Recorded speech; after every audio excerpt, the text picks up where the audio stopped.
Je suis avec intérêt ce qui se passe à Brazzaville, mais je suis totalement ahuri de constater le spectacle affligeant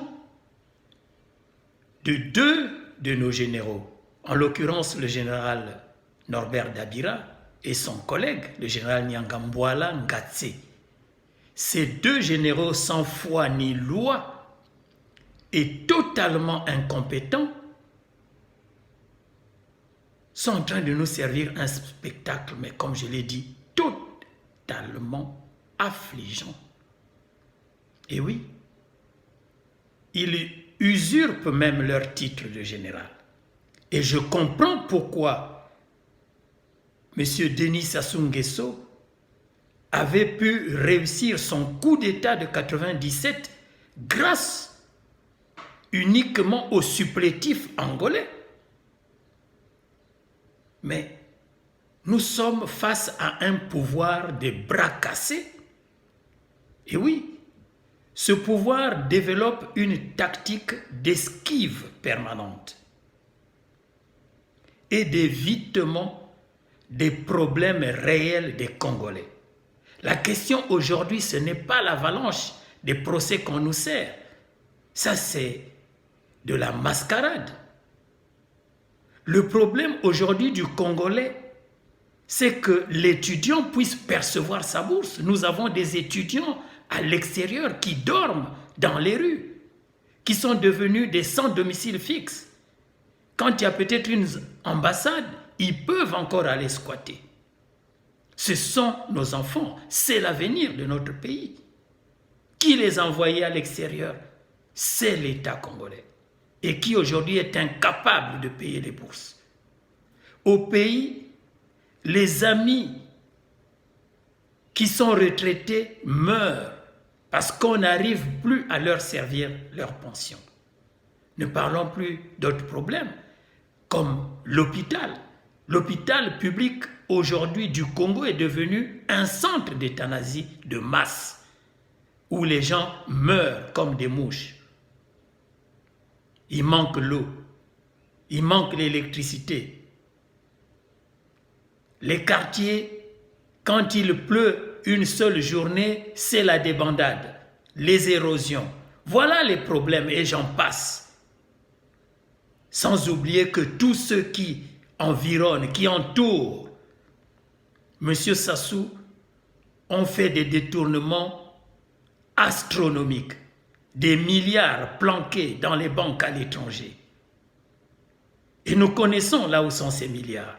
Ce n'est pas pour rien que les amis étrangers, européens, américains et autres chinois publient les noms des propriétaires de ces comptes avec des millions d'euros, d'autres même des milliards de dollars planqués dans des banques étrangères. C'est ça les questions fondamentales aujourd'hui. Il ne faudrait pas qu'on se voile la face en allant monter de toutes pièces des procès qui ressemblent à des pièces de comédie. Aujourd'hui, ce qui compte pour tous les Congolais, c'est que les managers actuels, nos gouvernants actuels ont failli. Ils ont provoqué la banqueroute du pays. Aujourd'hui, le Congo est devenu la risée partout où vous passez. C'est de cela qu'il s'agit. Donc il faudrait que les gens prennent leur courage. Ça ne sert à rien de jongler. La jonglerie n'arrangera rien du tout.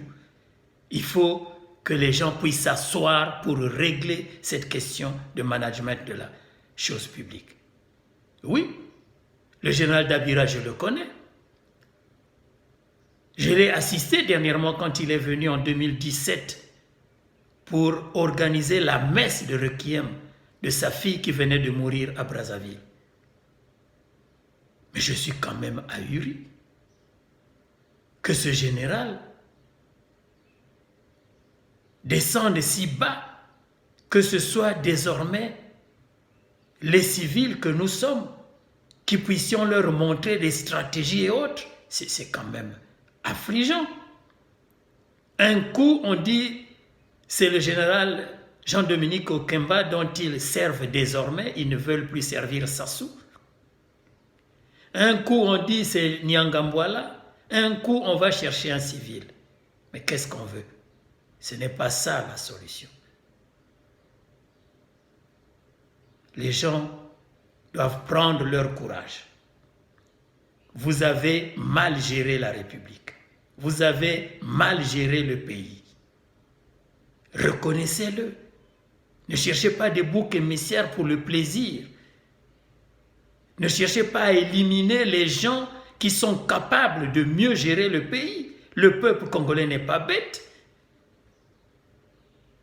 Et oui, nous en avons les capacités de remettre à flot ce pays que vous avez amené dans les abîmes.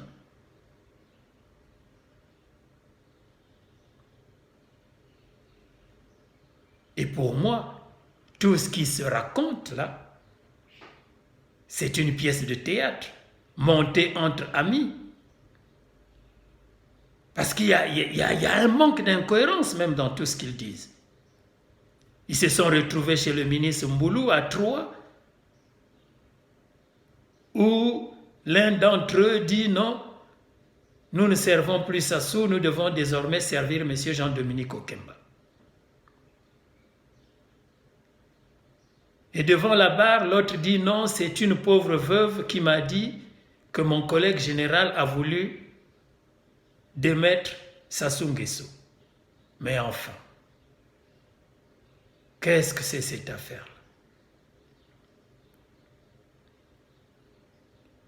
Moi, la seule chose que je demande, et je l'ai toujours demandé, le responsable de cette équipe de gouvernants s'appelle Denis Sassou Nguesso. Que lui et lui seul prennent son courage de nous faire appel. Nous viendrons, nous avons des solutions pour résoudre définitivement la crise. Nous avons des solutions pour faire en sorte que tous ceux-là, toutes celles-là qui ont des sommes astronomiques dans les banques étrangères, que tout cet argent puisse rentrer. Il y a même les parents directs du président Sassou qui ont des milliards dans les comptes. Nous avons tous les comptes en notre possession. Et ce sont nos amis européens qui nous ont donné les numéros de compte, les noms des dignitaires actuels. Nous ferons comme a fait l'Arabie Saoudite. Vous avez été en Arabie Saoudite. Vous avez vu là-bas comment le roi a résolu cette question de ses cousins princes et autres qui avaient planqué l'argent de l'Arabie Saoudite à l'extérieur. Au moment où je vous parle, plusieurs milliards sont revenus en Arabie Saoudite. Et ce sont des solutions que nous avons. Et donc ça ne sert à rien de nous servir ce que nous sommes en train de voir. Ça, c'est de la comédie. Et c'est vraiment dommage pour mon pays, mon beau pays, le Congo, que nous puissions avoir des officiers supérieurs sans foi ni loi. Mais nous viendrons. Nous n'allons point abdiquer. Il faut absolument que nous puissions résoudre le problème de notre pays. C'est un problème de mégestion. Et le peuple congolais le sait. Tout le monde le sait. Toute cette équipe dirigeante actuelle a échoué. Je dis bien, l'équipe dirigeante actuelle a totalement échoué. Il est temps de prendre votre courage, de ne pas avoir honte, de ne pas chercher des subterfuges, ça et là, et de vous asseoir avec les autres frères congolais pour que nous puissions arranger notre pays. Ce pays-là ne vous appartient pas à vous seuls, il nous appartient à nous tous. Et personne n'a le droit de dire à l'autre, tu n'es plus congolais. Nous sommes tous des Congolais et nous devons nous mettre ensemble pour résoudre la question du management. Le reste n'est que pure distraction. Je vous remercie.